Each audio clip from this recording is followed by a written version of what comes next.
Hi, I hope you are not noisy, or you will use headphones this time. Book number 3 is Blood Under in Pixels. Yes, I'm a boy. What can I say? When I saw that such a book appeared, it's something like flashbacks, flashes from the past, of course. You remember those moments, those sleepless nights when you had to go to class. But the computer and the game, and they have their own plans in this regard. It was sitting at the computer until the morning. It was cool.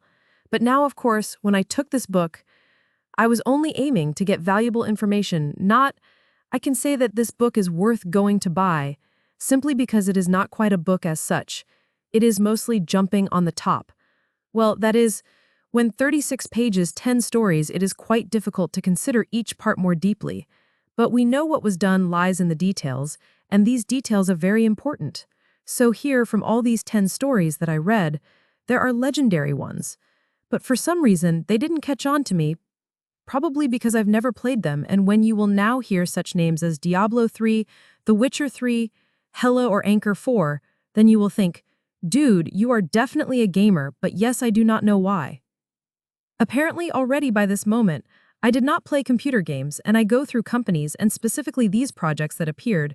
I cannot say anything interesting because yes, these companies appeared, yes, they experienced a certain crisis because that when you are a big and clumsy machine, there are 150 of employees who work on the same project, it is very difficult to maintain a balance. This usually led to the fact that the lack of coherence of actions is very strong slowed down the release of a new game. And if it slowed down the new release of a new game, then this led to the fact that there were scandals, there were unintentional departures of key players from the company respectively, the loss of a large amount of money.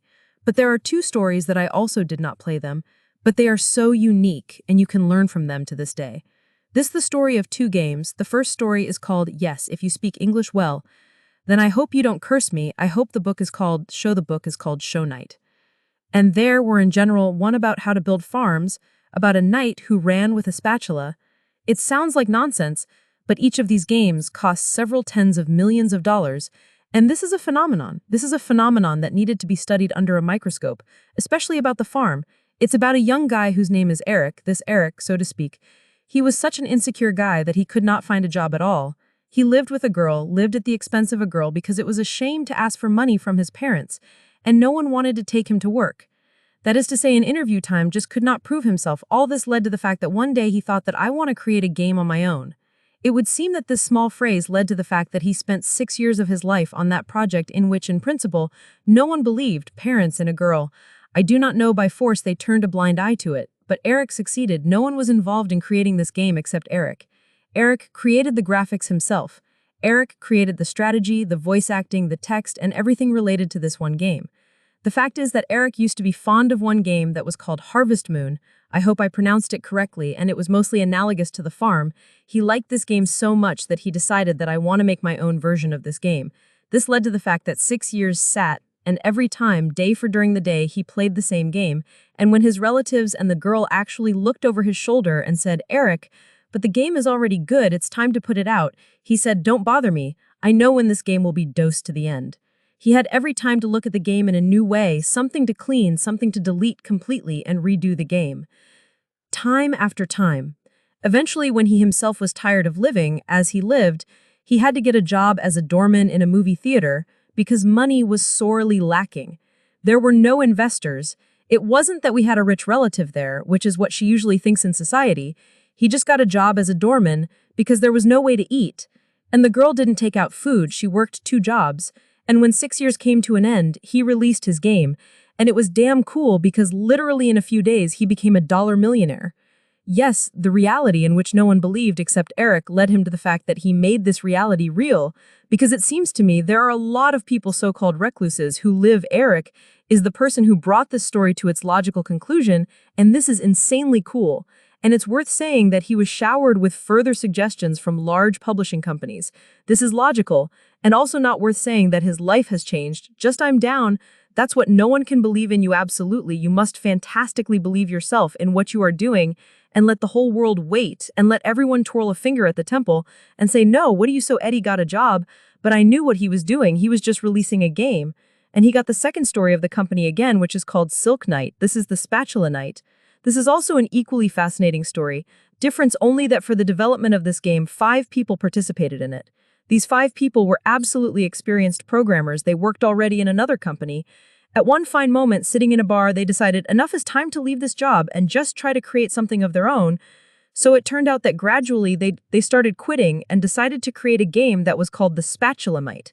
It sounds crazy, I understand, but the ideology was that they wanted to create a second Mario. This was a new Mario that is a cult character, which in principle was made an analogy to former old Nintendo games.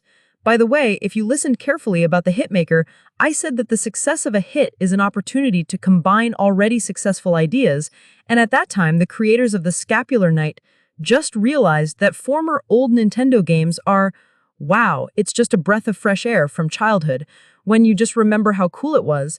And in addition to the fact that this is a story from childhood, this is an opportunity to save money, well, because 3D graphics are many times more expensive. So the idea came up to create this knight in which no one believed. It looked very delusional. But what is the most interesting, since this company took place 5 people, at first they worked only at the expense of their savings, which they had left from the company, and due to the fact that most of them had children and families, then this budget quickly ended. And at this beautiful moment, this company decided to go on Kickstarter. Something then I realized, wow, nothing. Well, the fact is that Kickstarter is an American site where you can use the crowdfunding platform system, collect money for your project. Guys released the game, made a project, and tried to collect $75,000. Well, $75,000, it was absolutely minimum. It was so minimum that deep inside they did not understand that they need $300,000. But they were afraid to put $300,000 because under the terms of Kickstarter, if you do not collect the necessary, so these guys laid out their project, and alas, it did not launch like a rocket. In this book, Blood, Sweat, and Pixels, there is one company that also in Kickstarter raised money. It is called Pillars of Eternity, probably it is called so here, and when Pillars of Eternity posted her company on Kickstarter, she raised money literally in a few days.